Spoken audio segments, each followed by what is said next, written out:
నీ అవ్వ ఇయ్య అన్నాడా అంటే మళ్ళీ ఏమో పిస పిస మాట్లాడతామేమే. ఇగో అనిత, నేను చెప్పిన మాట వింటావా అని? నువ్వు చెప్పింది నేనేనా?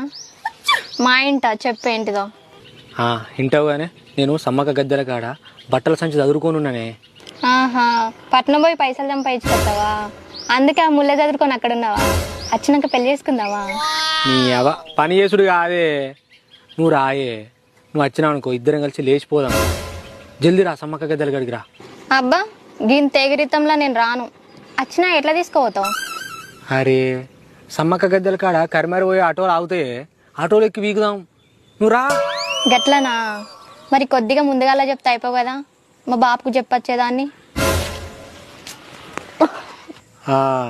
నువ్వు నా ఈ పంత సాబి వేపించేటట్టు ఏమున్నది?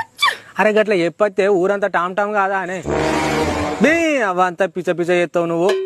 ఆగు మరి, నువ్వు గంత ఆగమెందుకు అవుతున్నావు?